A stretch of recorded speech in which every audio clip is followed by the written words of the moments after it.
And good day, everyone, and welcome to today's session of Truly Foundation and A Course in Miracles with your host, Oliver Blue. And today we are once again going to look into our next workbook lesson out of A Course in Miracles, workbook lesson 304. Workbook lesson 304, and this is the fourth lesson in our new section, where we are really unpacking and coming to understand what the course means when it asks the question and answers the question, what is the second coming?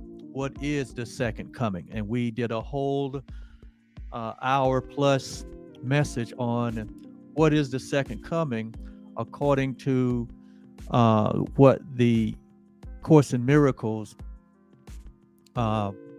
share as an important understanding for all of us to really grasp as we continue on our journey home where we've never left, on our journey that is without a distance. Because what we have come to understand is that in reality, that we have never left home. We have never left home. We were there all the time. We've been in the heart of God this entire experience. And we will remain in the heart of God. And when we say in the heart of God, we're basically saying we will remain as we were created. And we were created with all the same quality, all of the same essence, with all of the same being, all of the same love, all of the same reality that God is. And so we are not these inferior beings that we've seen played out throughout history. We're not that. We're not just human beings having an earthly experience. But we are the very reflection of the universal idea called life, that is the source of everything. And so when we did our message on what is the second coming, it was basically concluded that we are that second coming. That it is not the looking forth of some type of terrestrial return of a space idea of a supernatural return of an idea, but in reality, the second coming is the recognition that we're not only the second coming, but we're also the first coming, that there's only the one. That we share in this universality called life, that we are at the very center of what life is. We're just experiencing it in what we would call form or time or space, or in a limited capacity, which is only temporary. It's not even a flash in the pan when it's compared to the fact that we are eternal beings, that our connectivity is with the infinite. It's with the truth. It's with that which is changeless and formless and timeless and birthless and deathless. That we are as God created us. And God created us as an extension of its very own being, its very own self. So we share that same self, the one in the self, same spirit. And then you have revelations upon revelations that have been shared throughout history that point to this reality. And now we are in a time here in 2023 where the call to all humanity to awaken to this universal consciousness that we all share.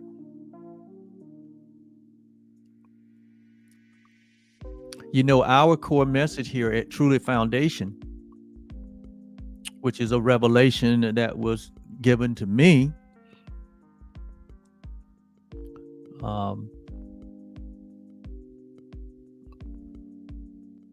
and has become our core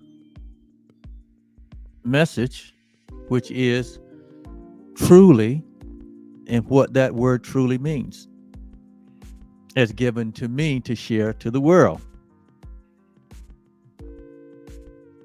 The TRULY is a sign in the symbol that the real you loves you. And that is our course message here. It has to do with the reality of your true identity, the real you.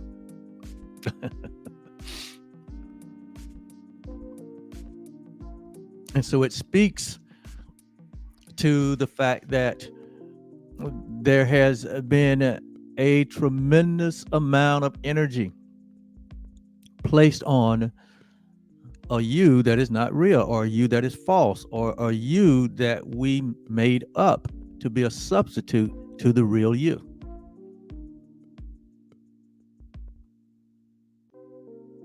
And so it speaks to identification, the root of all the miscreation in the world, the root to all the problems in the world, the root of all the suffering and the pain, to all of the experience of lack and fear and trepidation and anxiety, has its roots in the mere fact that humanity has lost the remembrance of its true identity. And so at the core, or at the foundation of our existence here as a voice that speaks for God, is that the real you. There is a real you that you are awakening to, and all humanity is awakening to. In fact, all the universe is waiting on this creation of God to wake up collectively. And it is happening one by one. And it's going to continue to happen. And the momentum going to continue to increase. And people are going to begin to realize that they have been living way below, way below their status as a creator, their status as a healer, their status as a miracle worker, their status as the responsible caretaker of all the universe, even the earth and the galaxies and the moon and the stars and the oceans and the mountain, all creation, all of the form creation. I guess Paul picked up on it best when he said that all the creation groaneth and travaileth for the awakening. He called it the manifestation. He said, for all humanity groans and travail for the awakening of humanity. Why? Because we have all been put under this imprisonment through the lack of remembering, through the not knowing of our true self, not accepting and embracing the responsibility that we have been given to find ourselves and to accept the reality that where we find ourselves is where we find all of life. It's where we find the source of life, because we're one with it. And so the world has been in an identity crisis from day one.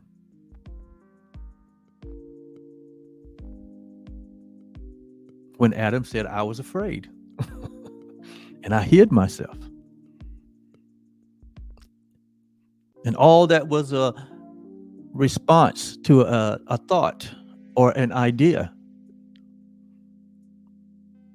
It was a complete turnaround from the wholeness and the innocence and the oneness that he only recognized, that was only recognized in its creation.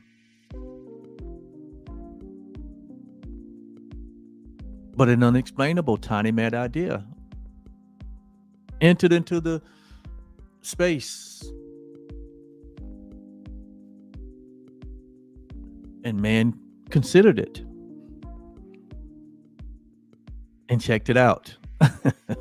And thus the identity crisis began.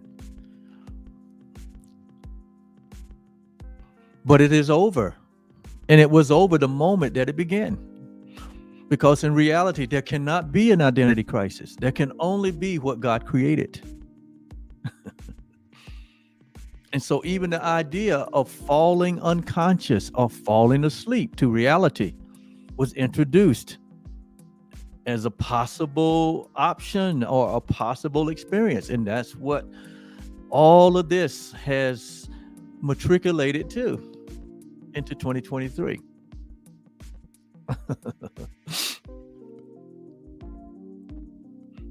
And so the message of truly, the real you, loves you, is a response also to that tiny mad idea of separation, because the tiny mad idea of separation introduced the idea that humanity was not, first of all, wasn't real, it wasn't loved. And anything that is not real, it doesn't exist. And so it was, again, a question of identification. The creator of humanity, the creator of his offsprings, is the only one that can place a value on his offspring. It's the only one that can place a value on that which it creates. And we was created in holiness and in righteousness and in innocence and in completion. We was created in this essence of being without limits, without boundaries, but just as much having the potential and the qualities and the state of being as that which created us. And that has not changed. The only thing that had changed, and it didn't really change, but the idea to enter into a sleep state entered into the mind of humanity. And thus we've been on this journey of awakening for a very long time.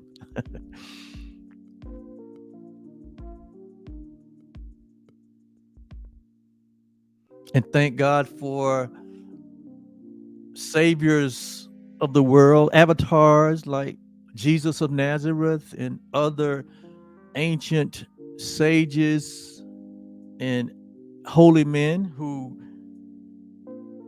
realized the error that was made and became a voice crying out in humanity, crying in the wilderness that was not given much attention to because man had gone on its gone on its merry way, on its prodigal journey to try to find itself out into a temporary perceptual world, which we know that has been a failed project. And so it is true. And it is truly what has been happening from day one is the grand awakening. It's been a sincere effort based on fact. That's what the word truly means. It means sincerity that is based on a fact. And it is a fact. In fact, it is a matter of fact that we remain as God created us. And it only takes a shift in the mind to remind the mind that it is a part, the individualization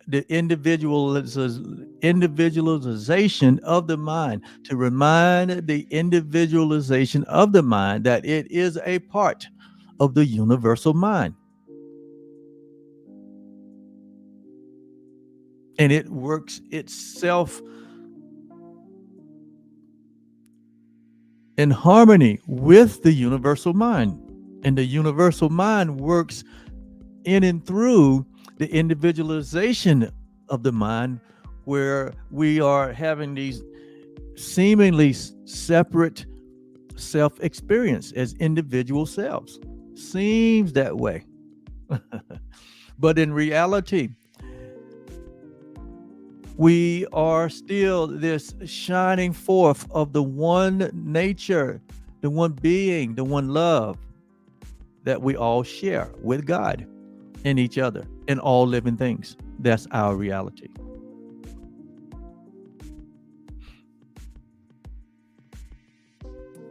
And so truly, the real you loves you is this universal, well, let me say it this way. It is a call to all humanity. It's a call. The call has gone out.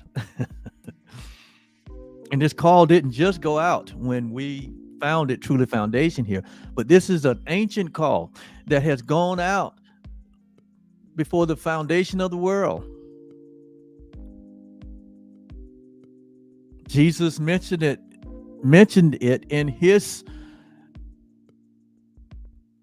quest to awaken men when he said, many have been called, or that many included everyone. It could have been said this way: all have been called, but few has what? Few have accepted the call. Few have chosen to embrace this call back to our true identity, or the real you, what we call here.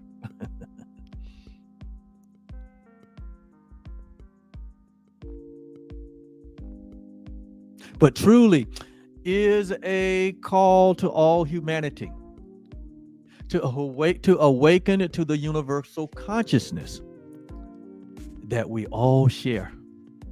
This universal consciousness, we could call it the mind of God. We could call it the mind of Christ, that most of us would be familiar with, that all things have been reconciled back into the one thing. And in some of the most modern spirituality teachings and religion, that word Christ is used to denote that universality, or that oneness that we all have been returned or reconciled back to. And so it's more of a acknowledgement of our oneness than it is about one person, that we made it about one person and created a whole religion about the one person. We did that. That was not a God idea. It was man's idea. That wasn't even the one person's idea. Jesus of Nazareth never intended for us to make a religion out of his life. He intended for us to hear the call to return home.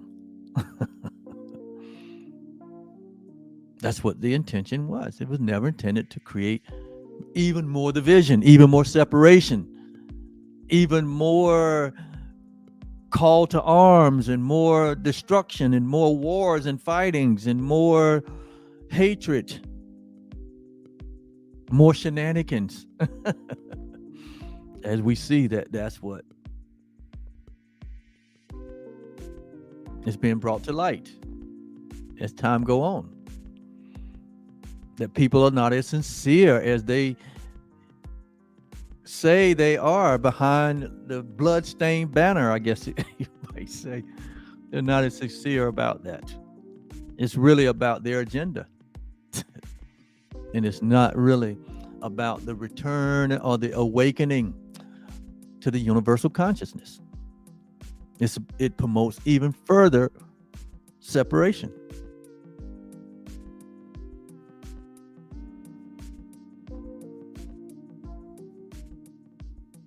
And so it is this call to all humanity to awaken to the universal consciousness that we all share. That's what truly the real you loves you. That's his mission. That's his vision.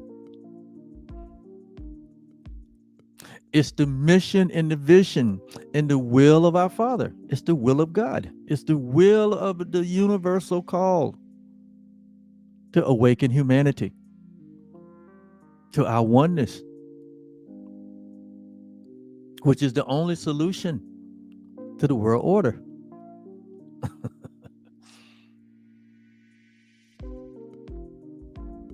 So that all creation, so this universal call to universal consciousness is so that all of creation can return to its natural state. It's a call to return to a natural state of being. A natural has to do with the original purpose. Why? What was the original purpose? What was the original creation that God created?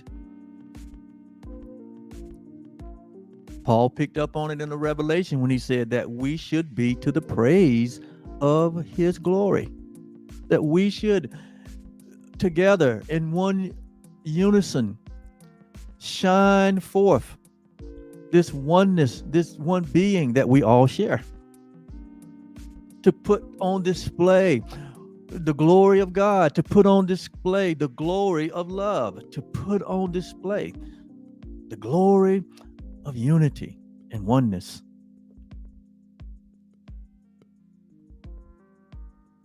And to allow that to extend throughout all creation. Allow it to extend throughout all eternity. That is a big idea. That is a God idea. And we have been given the authorization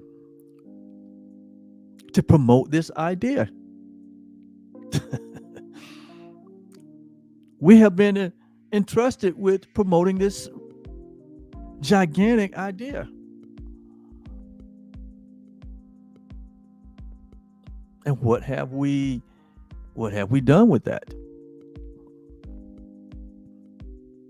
So it's a call to return, for us to return to our natural state. What is our natural state? What is that? What is it that we are most comfortable in or with? What is the experience that we so much desire? What is it that our heart longs for? What is it that humanity longs for? What is it that the nations long for? What is it that every race, every creed, every gender, every religion, every spirituality, what is it that we all universally long for?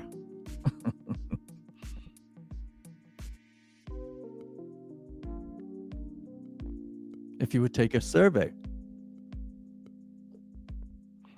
you would find these 6 virtues that we long for as a species, which is our natural state. And when we say our natural state, it's like we're at what? When we're in our natural state,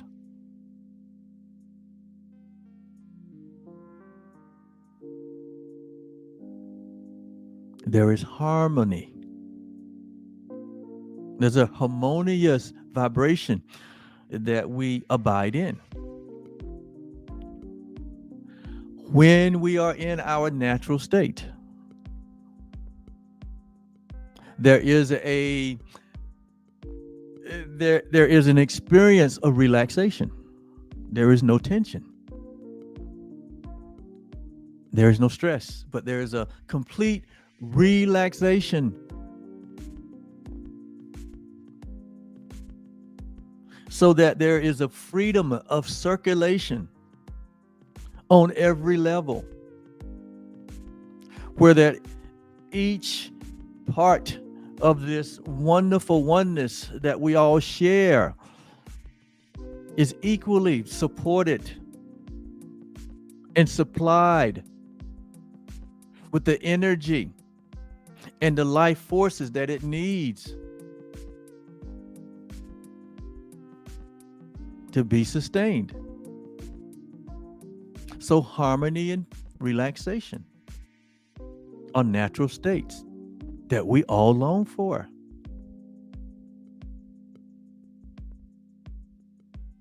Not disharmony. Not tension and pressure and stress.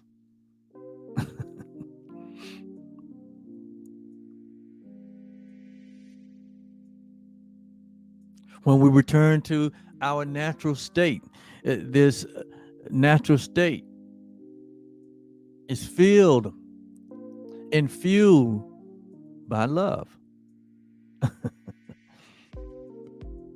Not the love of this world, not the love for things, but the love that we share. That is the great motivator for our existence. Where there is love, there is oneness.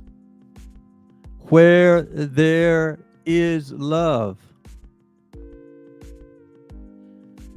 there is creativity. There is abundance. Where there's love,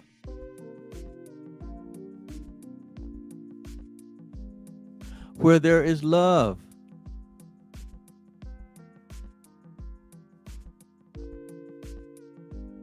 there is confidence, there is certainty, there is an assurance that we all share.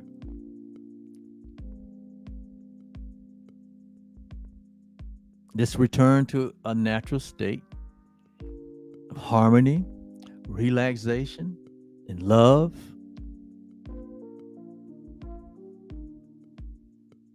it shines forth from all of us as joy. It shines forth as joy. We rejoice again and again.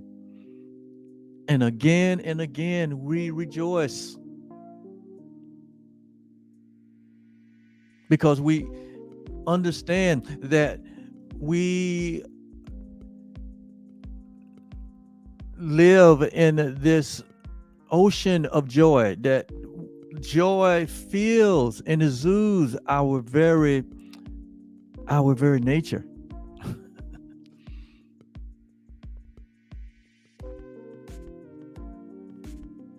So joy is like a frequency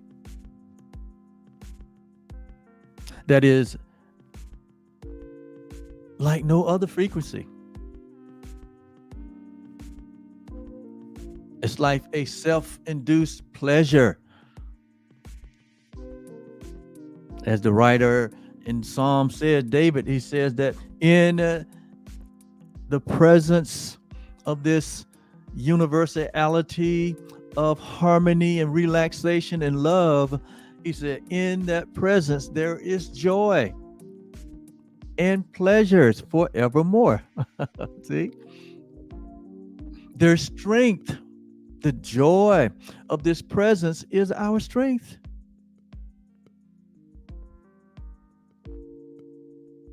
And so it's a natural state that we long for. Not to feel weak, or not to feel inadequate or anemic, not these feelings of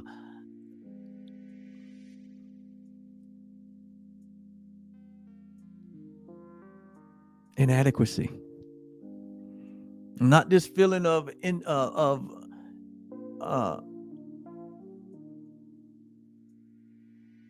inferiority, but a feeling that there is nothing but the absolute shining forth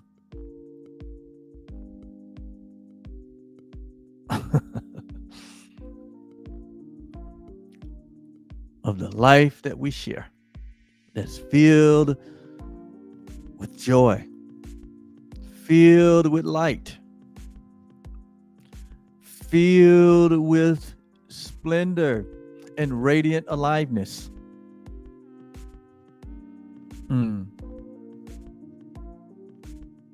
This is that natural state that we all long for. And out of that joy comes the state of peace. How we long for the peace that passes understanding. It only comes out of the knowing of our true self. Even here, we're using the reference materials out of A Course in Miracles. It says that the goal of the Course is peace.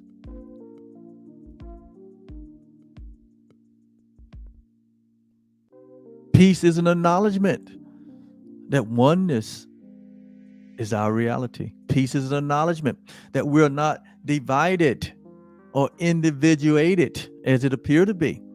But in reality, there's only the oneness. There's no duality. There are no enemies. There are no resistance. But it's complete harmony that creates the relaxation,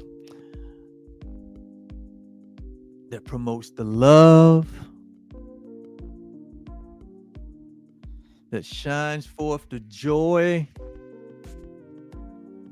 that acknowledges the peace.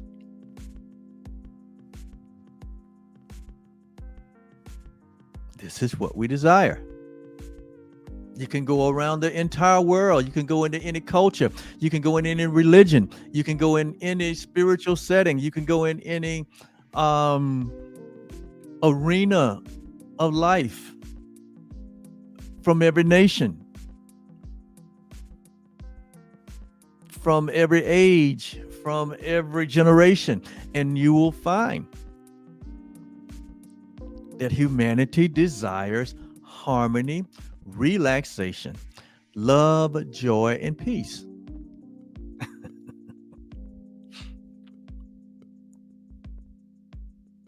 Don't you desire it? I do.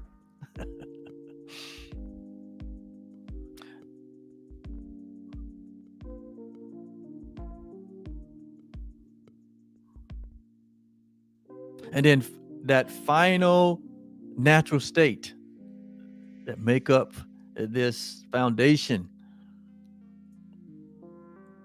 that was placed there in our creation. See, this is what we were created naturally as until there was a forgetfulness. And this final virtue that is a part of our DNA, that is a part of our nature, is a part of our essence, which is the end game in everything. This is the number one thing that the Creator, this is the number one thing that the universe, this is the number one thing that consciousness and awareness seeks for us to have the direct experience of what the Course calls here happiness. Happiness. It is the final step. It is the ultimate experience. And this is not happiness as the world would have blinded us to believe by running after stuff and things and looking for identification in the wrong places, doing things in the wrong way, being and having a mindset and a self-image that is not in alignment and not in harmony with what we've just shared.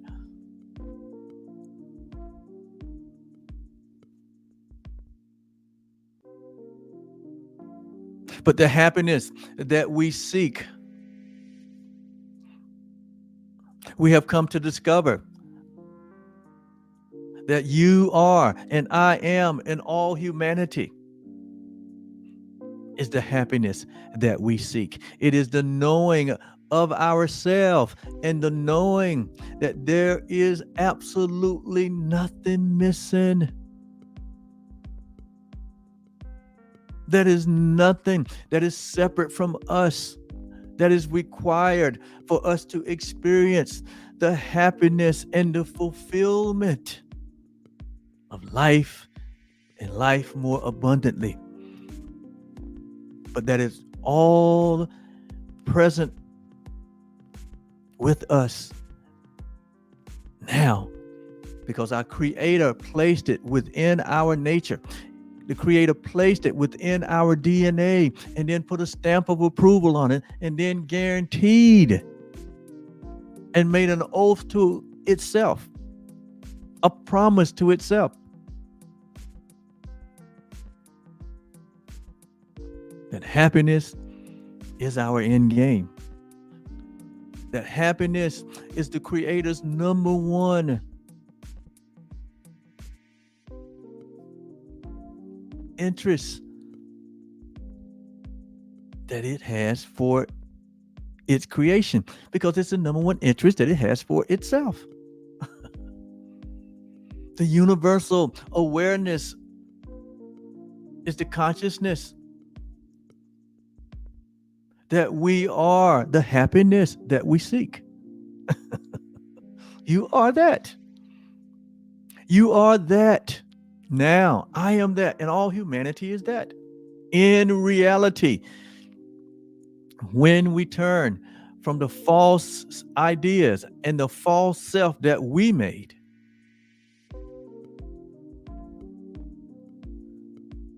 we realize that all that remains is that the love and the peace and the happiness and the joy and the relaxation and the harmony that was always there, that was always present. And it comes through the mind returning. It comes from the mind returning home.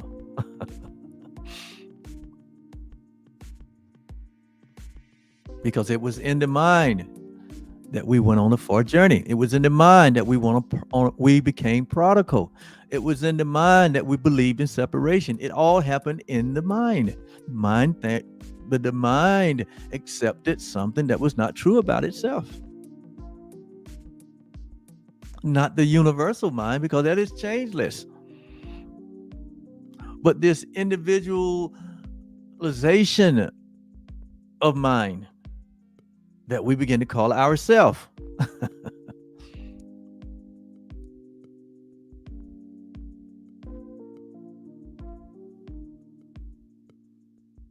And so now that we are conscious and we are aware,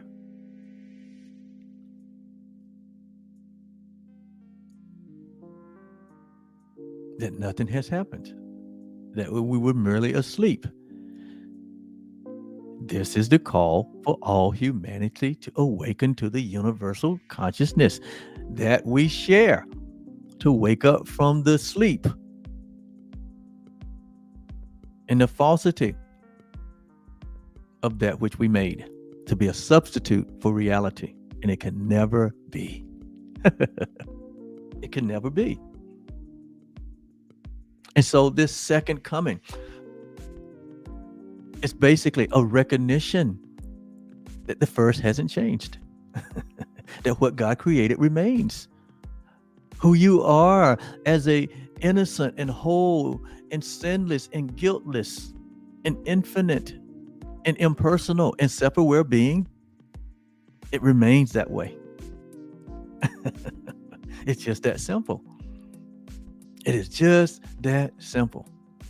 And so we here at Truly Foundation, with this message of the real you loves you, is a part of that universal call to all humanity to wake up to the universal consciousness, to wake up to the love, to the relaxation, to the joy and the peace and the happiness that is our natural state, that appear to be interrupted by a tiny mad idea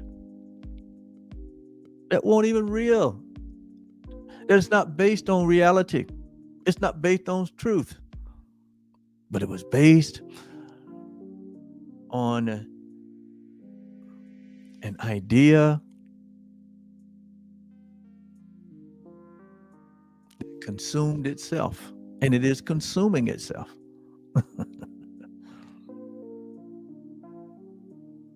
And so if I read the last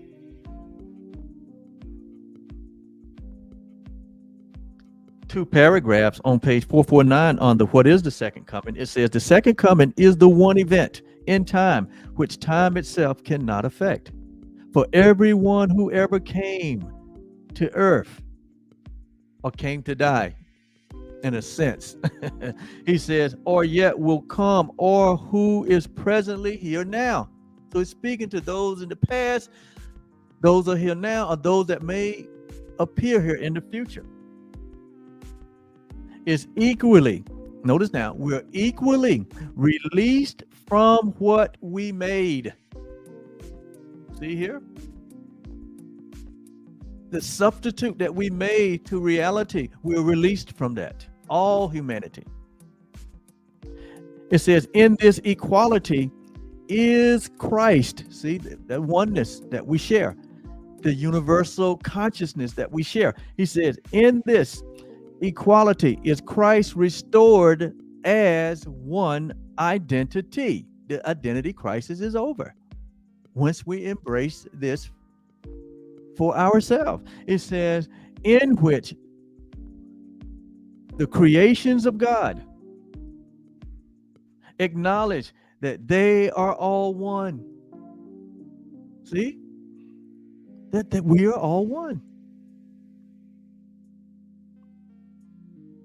And God the Father smiles upon his creation. He smiles upon us. He says, his one creation and his only joy. See, his only joy, his one creation. God only created one thing, and that was you and me. And his only joy, which is you and me. And so it is true. The joy of knowing our Father, the joy of knowing our oneness with God is our strength. That's where your strength comes from. Feebleness and weakness comes from believing in an individual personal self that we made.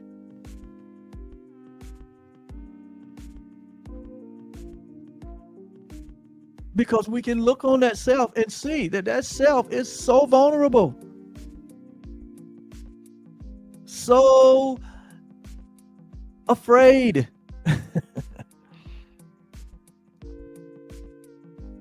Because it's not the real deal. But when we wake up to this universal call, when we become to recognize, which we call enlightenment, when we become to be enlightened to our original state, we let everything else go. It says everything has been restored back to our identity equally. And so we are to hold this idea of the second coming, that it will be soon for everyone. This is not a one-time happening. It happens when any individual embraces its reality, one by one, even though it's only the one. And just like Jesus said, until everyone has been accounted for, when he said he left the 99 to go get the one, because God is whole and complete. Love has forgotten no one. No one will be left out. This is a call to our original unity. There is no separation. There's no division. There's no judgment, where one's going to be put here on the right, one's going to be put here on the left. See, that's all part of the blindness of man's heart to continue to promote separation, to continue to use this message of fear to be self-imposed upon his own self, as we've always done.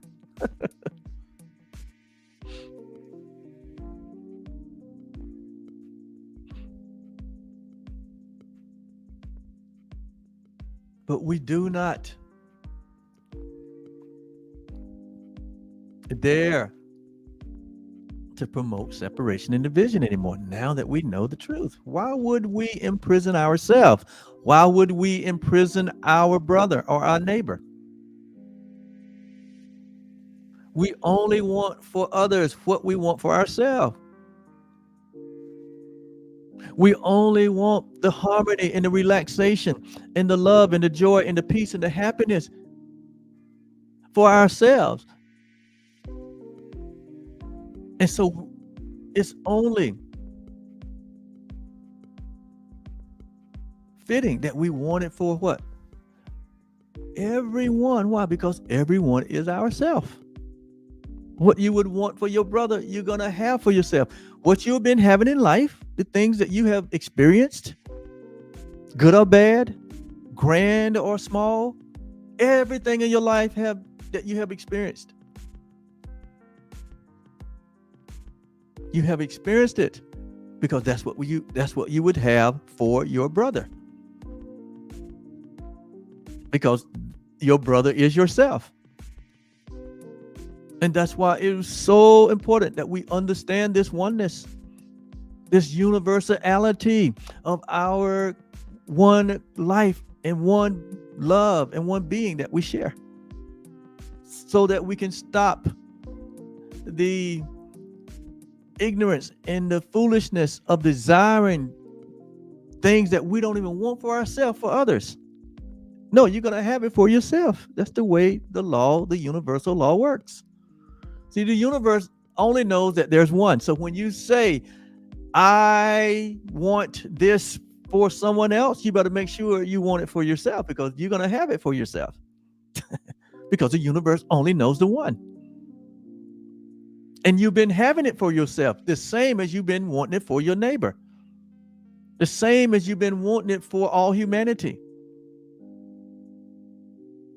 And so now you see how we made the mess. Not knowing we was one.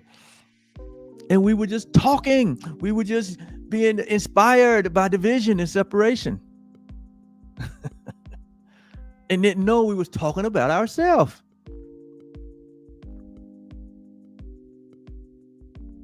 When you understand this, you will put a guard not only over your thoughts, but you will put a guard and a watch over your mouth. So to make sure that anytime you say I am or they are, you'll be saying that which is in alignment, which is in harmony with the truth of who we are. It's God's loving creation.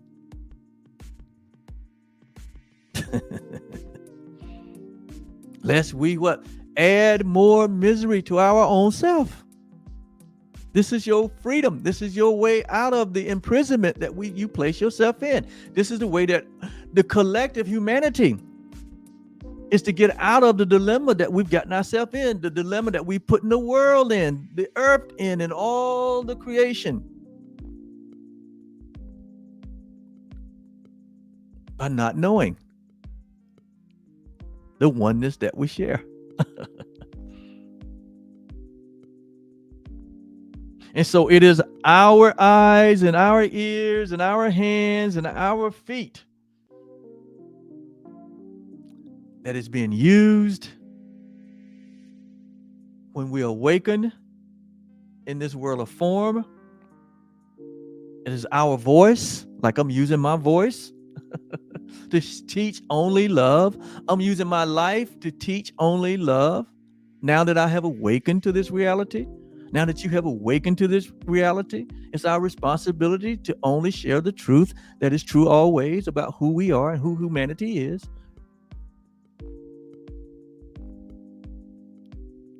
Not inform, but to inform through the demonstration of our love and our oneness. That we are these timeless and formless beings. That we are what God is, and God is love. And that the real you loves you. Why? Because the real you is love.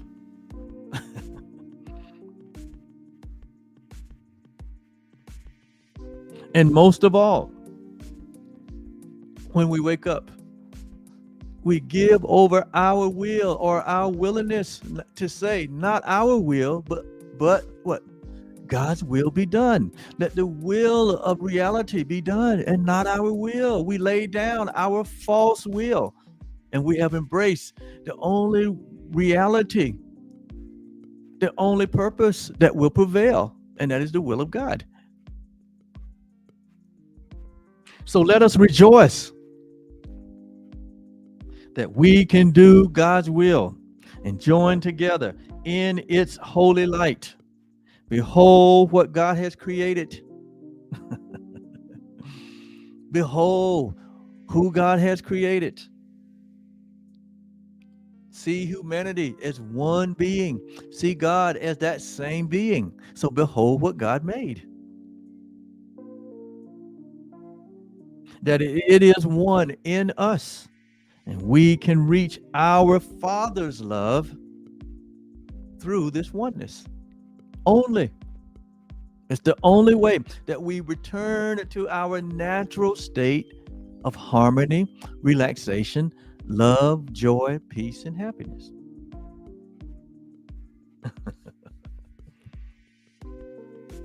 And so in workbook lesson 304, I'm just going to read through this quickly. Let not my world, let not what I made, and let not what humanity made cover up. The word here used is obscure. That's what it means, to cover up. The great cover up. We've been covering up the truth. We've been covering up our reality. We've been covering up our innocence. We've been covering up our holiness and our wholeness and our completeness. We've been covering up reality with our falsity. So let not what we made cover up the sight of our oneness. Here it calls Christ. Let not what we made in a false way, what we miscreated, cover up reality of our oneness. We won't participate in that anymore. We did it, and it only created suffering and pain and anguish.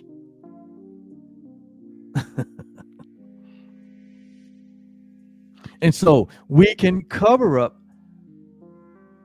it says we can obscure our holy sight, right? Because it is our perception. It is our seeing. It is our insight that has been what covered up. It's been the candle, the lighting of the Lord. It has been the spirit of reality that we have put over a bushel. Instead of putting the light or the candle on the candlestick, we have covered it up with a bushel, as Jesus said in Matthew chapter 6. You see, so we cover it up. If we intrude our thinking, our falsity upon it, nor can we behold the holy sights that our oneness looks upon, unless it is our oneness vision that we use. And here they use the word Christ, Christ's vision. Perception, which has to do with interpretation. And because we live in a world of duality, a world of cause and effect, perception is a mental exercise that we get involved with. But it's not the perception itself. It is from what point of view are we looking? Are we looking from the point of view of oneness, or are we looking from a point of view of separation? And so it says perception is a mirror, because the way we're looking, what we're looking from, will reflect back to us from the point of view that we're looking, regardless of what the thing or the form or the idea or the event or the activity. It doesn't matter. What matters is our point of view. Are we looking from Christ's point of view? Are we looking from God's point of view? Or are we looking from what we made? It says perception is a mirror, not a fact. And what I look on is my state of mind. So what reflects back to us is the conditions of our mind.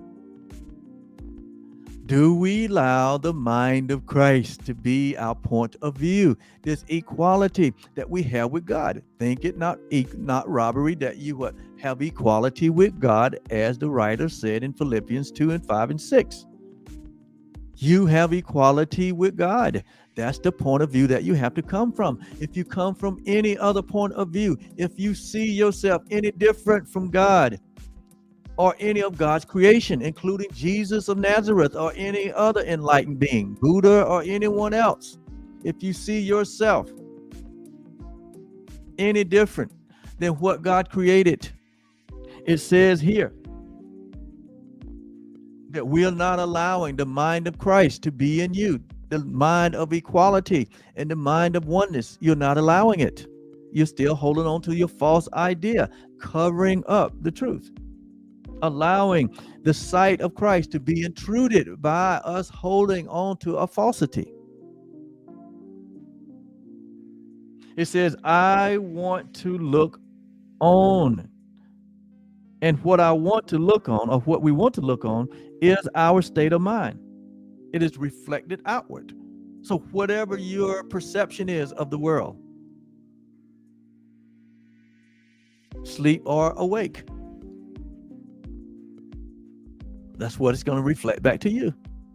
So it is the mind projecting. It is not anything being imposed upon you. No, it is the state of mind. It's the condition of the mind that it's projecting it out, and then it mirrors it back to you.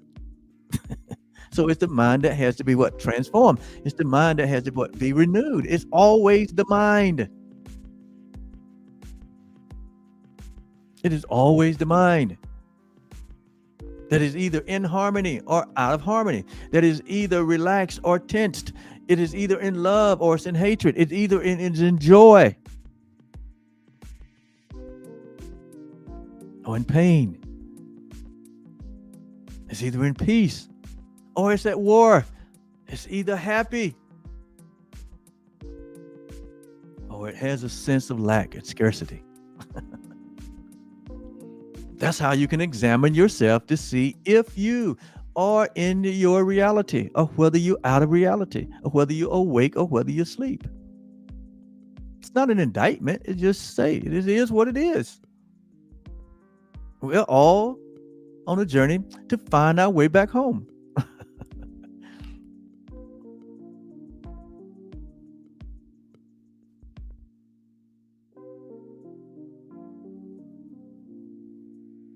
And so we would bless the world by looking on it through the eyes of our oneness, through the eyes of Christ, through the eyes of God, through the eyes of reality, through the eyes of the universal consciousness that we all share. And we would look upon the certain signs that all our perceived sins have been forgiven. Because there was only perceived sin. They were not, sin is not a reality. See, sin is a state of mind that is out of alignment, that's in disharmony, that is tensed, that is in self-deception. And so it is God that has led us from the darkness to the light, from sin consciousness to our holiness. So let us forgive and thus receive the salvation for the entire world. You can do it. When you receive salvation for yourself, you receive it for the whole world. Why? Because there's only one of us.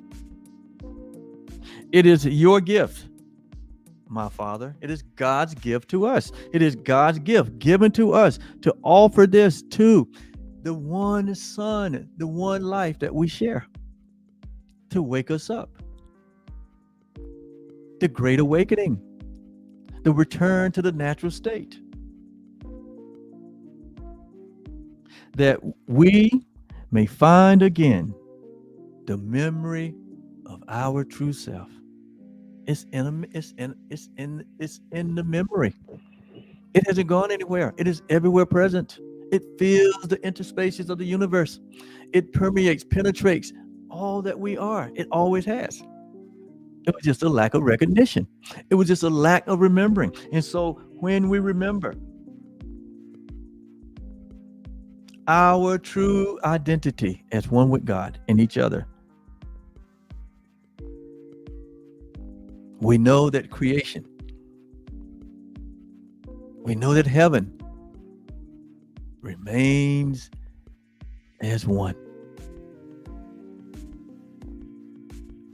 And that which is real, which is the real you that loves you, cannot be threatened.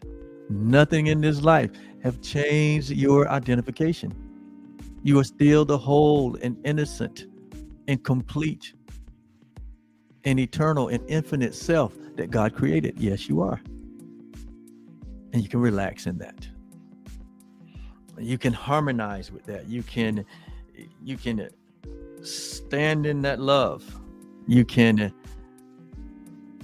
shine forth that joy. And you can be at peace with yourself. And ultimately, your happiness.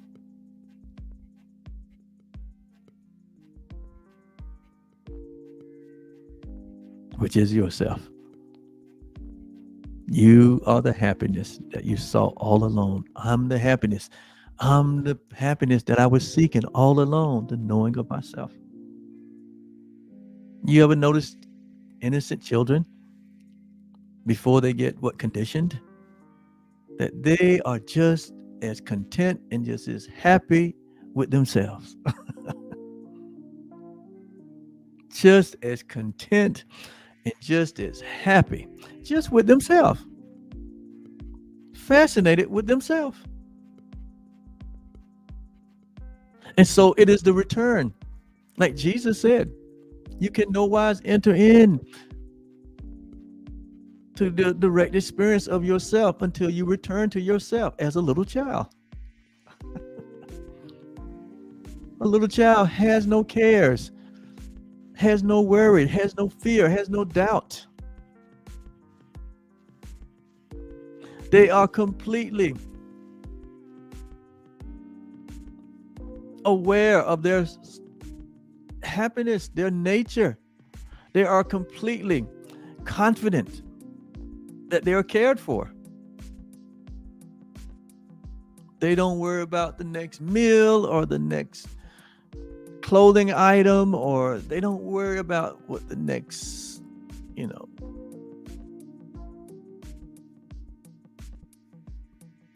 not a concern. Why? It's not real. What's real to them is their happiness, their excitement, their creativity, their freedom. Well, there's no resistance, there's no tension, there's relaxation. That's why they sleep so deep.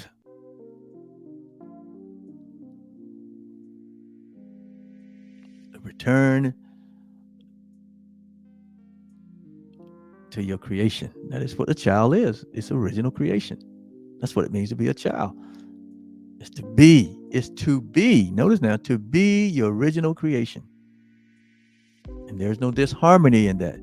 There's no tension in that. There's no fear or hatred in that. There is no sadness in that. There's no division in that.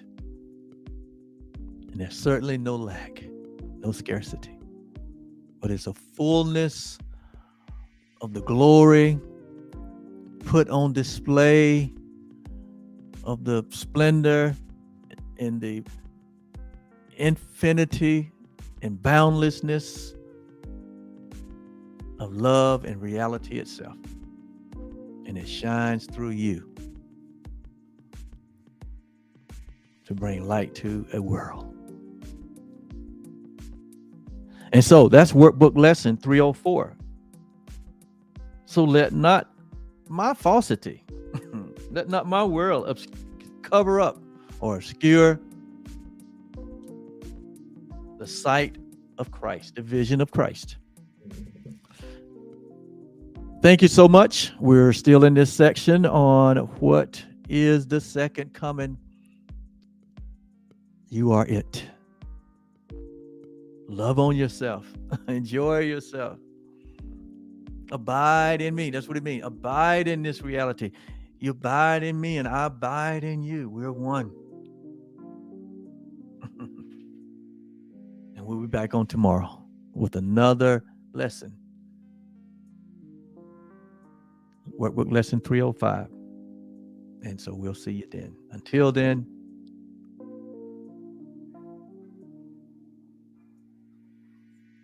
I'll open my eyes. Bye-bye.